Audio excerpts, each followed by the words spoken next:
Assalamualaikum warahmatullahi wabarakatuh. Perkenalkan, nama saya Kiran Sabrila.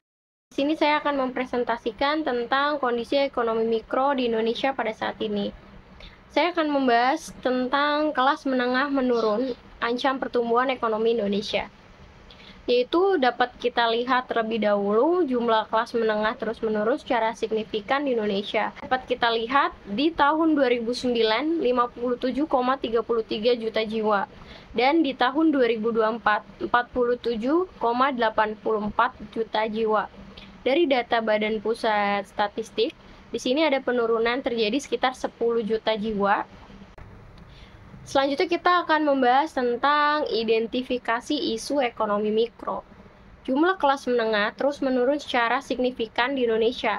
Data Badan Pusat Statistik atau BPS menunjukkan penurunan signifikan pada proporsi kelas menengah dari 57,33 juta jiwa pada 2019 menjadi 47,85 juta jiwa pada tahun 2024. Terdapat tren penurunan pada klasifikasi kelas menengah seperti miskin, rentan miskin, dan aspiring middle class.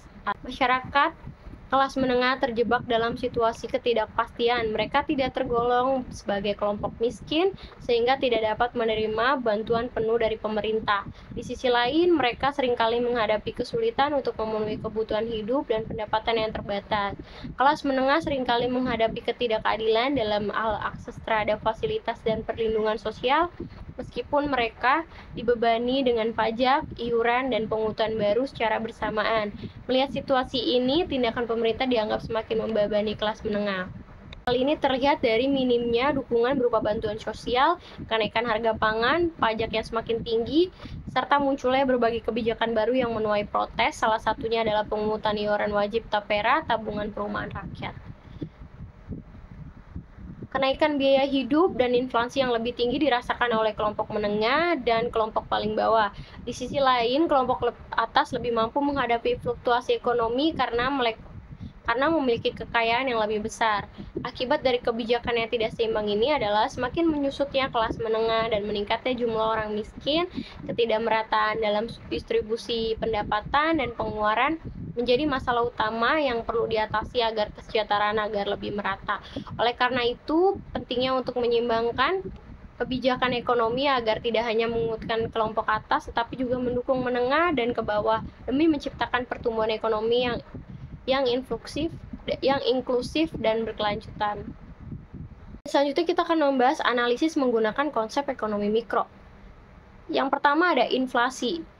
Apa itu inflasi? Yaitu di sini kita kenaikan harga barang dan jasa dapat menyebabkan penurunan daya beli masyarakat. Maka dari itu, kelas menengah hingga masyarakat mengurangi daya beli mereka. Jadi menyebabkan penurunan daya beli masyarakat karena harga barang atau produk yang semakin meningkat. Perubahan harga komoditas, yaitu kenaikan harga komoditas seperti bahan makanan, bahan bakar, dan lain-lain mempengaruhi daya beli masyarakat. Tiga, ada perubahan pendapatan masyarakat, yaitu penurunan pendapatan masyarakat dapat menyebabkan penurunan daya beli. Hal ini juga mempengaruhi semua penurunan daya beli masyarakat. Selanjutnya kita akan membahas dampak isu tersebut terhadap pelaku ekonomi. Yang pertama, akibatnya daya saing perusahaan lokal menurun akibat persaingan dengan negara lain yang lebih kompetitif. Yang kedua, masyarakat dalam kategori rentan miskin kian membengkak, yaitu di dalam kelas menengah mereka sangat membantu untuk krusial perekonomian di Indonesia dengan daya beli mereka yang biasanya mengeluarkan uang sampai dengan sekitar 10 juta kini kian menurun. Yang ketiga ada turunnya peran kelas menengah dalam krusial sebagai pemotor penggerak ekonomi nasional yang tadi kita bahas di poin kedua.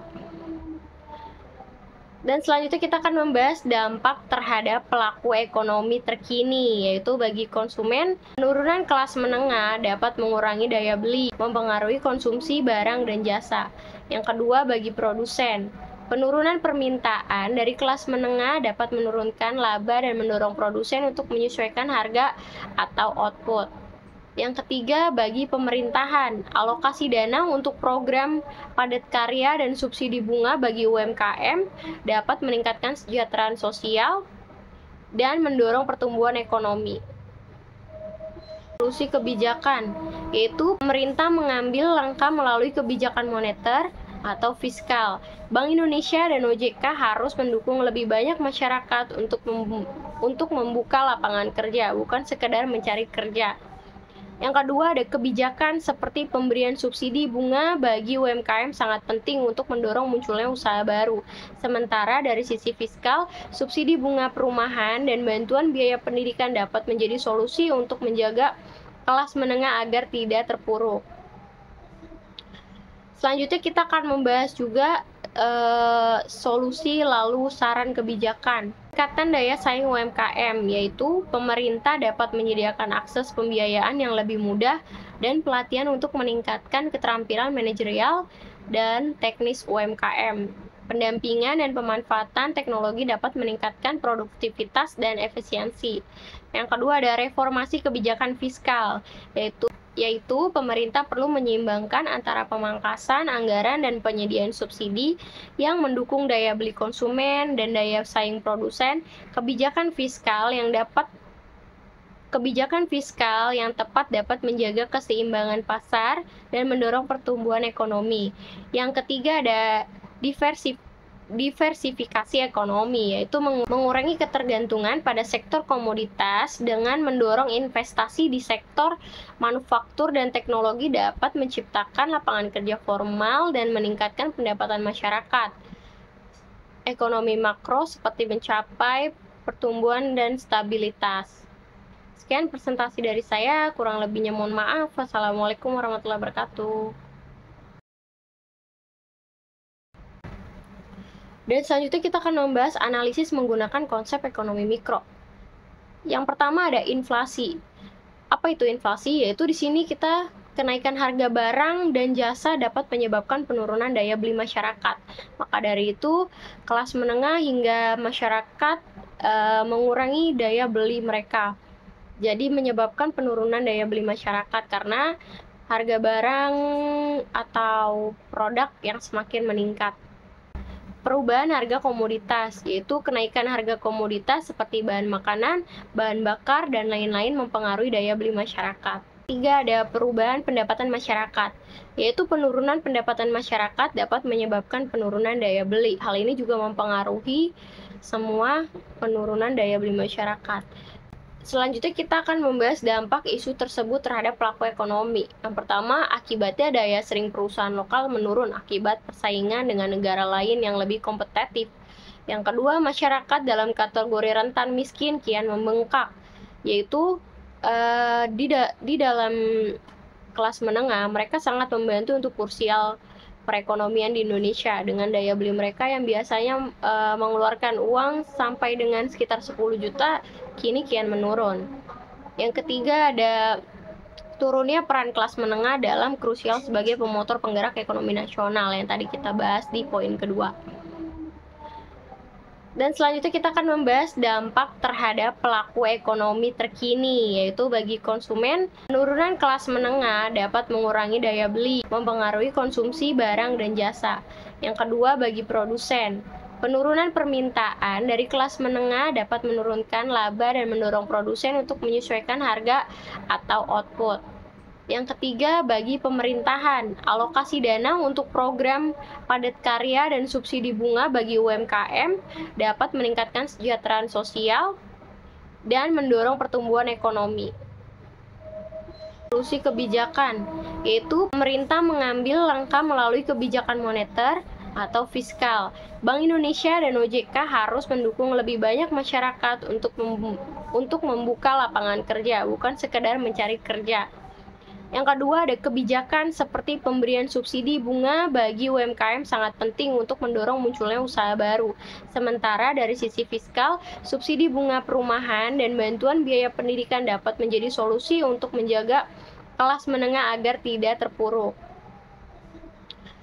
Selanjutnya kita akan membahas juga solusi lalu saran kebijakan. Tingkatkan daya saing UMKM, yaitu pemerintah dapat menyediakan akses pembiayaan yang lebih mudah dan pelatihan untuk meningkatkan keterampilan manajerial dan teknis UMKM.